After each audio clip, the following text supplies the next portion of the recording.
Ei, com anem? Com va l'estiu? Tot bé? Espero que sí. Jo havia programat d'anar a Catalunya, però al final no podré.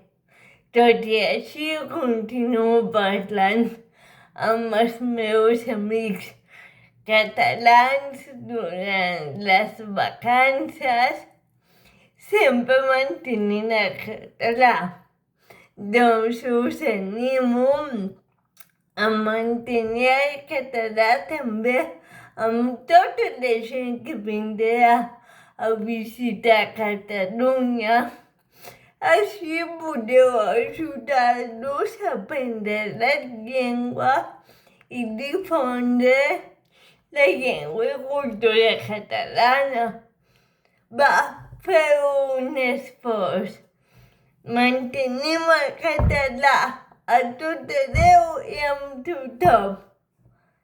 Apa, bon estiu!